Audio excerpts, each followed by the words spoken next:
March 12th, 1928. Edison workers and innocent families were sound asleep with no warning that a flood was coming their way. 3 minutes to midnight, William Mulholland's St. Francis Dam, which he had doubled in size without reinforcing its base, burst, draining 54 miles from Saugus through surrounding cities to the Pacific Ocean. 2.5 years' worth of LA's drinking water was completely emptied in 5.5 hours, killing a confirmed 431 people in its path. It caused the way that dams were built to have different standards. So the Hoover Dam, which was built subsequent to that, followed recommendations that came out of the breakage of that dam, and they still use those guidelines today. While other cities affected by the tragedy have monuments set up to commemorate the lives lost from this event, 8 decades later, locals are asking, where's ours? The citizens asked for this.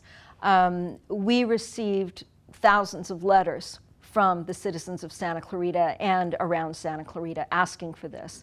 Historians, people that wrote books about it, everybody wants to know why this hasn't been memorialized in all these years. The Santa Clarita Hiking Club and Santa Clarita Valley Historical Society went to D.C. and asked Buck McKeon as a legacy bill to get the legislation for a memorial into Congress. And this would protect the area. It would transfer the property from the Angeles National Forest to the National Park Service. And we are hoping that they will build a memorial and a museum there and house all of the artifacts that we have. While hundreds of cars drive by this very sign every day, not many of them know the history behind it or the tragedy that unfolded here that March 12th night in 1928. You know, if you delve into the individual stories of this, it's just so tragic. You know, I mean, you talk about 431 people or more that died. From Mr. Ruiz, who came home from being away and had to bury 8 members of his family killed that night, to 3.5-year-old Johnny Traxler, who wanted to be just like Santa Clarita's very own cowboy, William S. Hart. So much so that he was buried with his cowboy hat.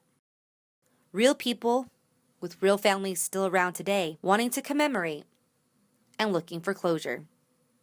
For Cougar News, Felisa Cardenas.